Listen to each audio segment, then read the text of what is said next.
In this demo, I'm going to go through the process of installing, configuring, and running a LogStream distributed deployment in Kubernetes.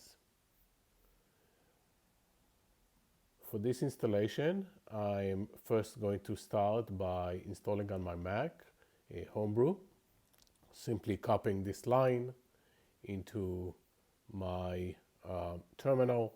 The second part of this installation, I'm going to go through the process of installing Minikube. Minikube is a local Kubernetes cluster. Simply copying the brew install Minikube once brew has been installed. And the third installation is the need to install Helm. Once these have been installed, we can go in and verify that we are ready to start by typing brew version, Minikube version, kubectl that comes as part of Minikube. We will need that. That is the Kubernetes client, and we can verify that it has been installed. And finally, the Helm version. We can run that, and at this point we are ready to start. By starting Minikube with 4 CPUs and 8 GB of RAM, we should have plenty of resources to run the master node and the 2 worker nodes that are part of this configuration. And once Minikube has started with the right amount of resources, we can start with the process of actually installing LogStream into our Kubernetes cluster. For the next part, we're going to go and first install the LogStream master node. And as you can see from the chart, we are going to have 2 load balancers. The first one is the internal one that will connect us with the worker group, and the other one is the external one that allows us to log in, as well as a whole set of other preset configurations. And once we are done with the leader installation, we will go into the worker group installation, and again we will use Helm to install this entire worker group. And this website also shows us all the different flags that we can modify as we install the worker groups. For example, if we want to change the minimum number of replicas or the maximum number of replicas that we have in our cluster, we can do all of those configurations as we are installing that. So for the next part, we're going to run a command called helm repo add Cribl, and we're going to give it the Cribl IO GitHub location. And next, we're going to run the command helm install LogStream master with the Cribl/LogStream master flag. And we're going to add several configurations. For example, the first configuration I'm going to add is with the config.groups. I'm going to add 2 groups to our installation. I'm going to have a US West and US East group. Then with the config.token, so that the LogStream master and the LogStream workers can communicate securely. And the third token, I'm just going to change the default password from admin to admin Cribl123. And finally, we're going to set up the LogStream master license. And the setup at this point is done. And at this point, we would like to check on the process as the LogStream master is starting. So we can type kubectl get po -a, and that tells us at this point the LogStream master is not quite ready yet. It is in the running state, but it's still not 100%. It's still 0 out of 1. And we can give it another minute or two and we can check on the status again. And as we can see at this point, after about a minute and a half or so, the LogStream master is now fully ready.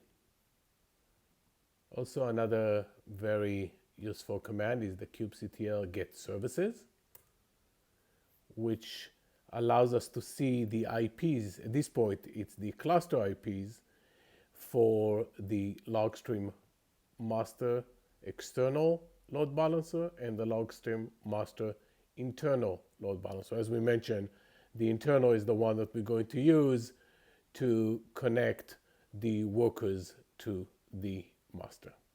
So at this point, we are ready to install the LogStream worker, and we're going to use helm install LogStream worker group, Cribl / LogStream worker group, and then we have also several configuration. The very first one, we're going to set the config.host, and we're going to point the config.host to the same name as the LogStream master internal.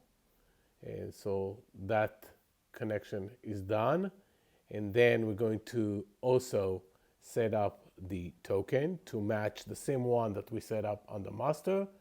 And finally, we're going to set that when this worker is joining the master, it's going to join this specific worker group. So at this point, we can see that by running kubectl get pod-a, we have one LogStream master pod and two LogStream workers pods. Also, we can see that by running the kubectl get services at this point, we also can see the cluster IP for the worker group. The next part, we would like to expose these external IPs to the world. So we type minikube tunnel, and if there are no errors and everything looks like it's in a good running state, all these three services, we can now go in and type kubectl get services again. And at this point, we can see that the external IPs are now available for us. So by copying the LogStream master external IP on the external load balancer, we can go in and copy this IP and port 9000 and admin with password Cribl123. And as we can see at this point, we are in the master node UI. We can go in, select the worker group tab, and we can see the three worker groups that we have, the default and the two worker groups that we added as part of the configuration, as well as we can see that the two workers that we set up are now part of the US West worker group. In addition to the minikube tunnel, also another useful command is the minikube dashboard. And with this dashboard, we can see the same information that we were able to see using the kubectl commands, but in a more user-friendly view. And if once you're done with your tests, you want to shut down this entire cluster, I found that these commands were very helpful.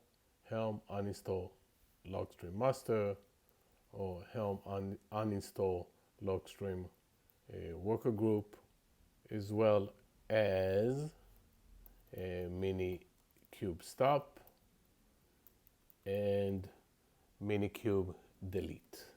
This command will allow you to start from scratch.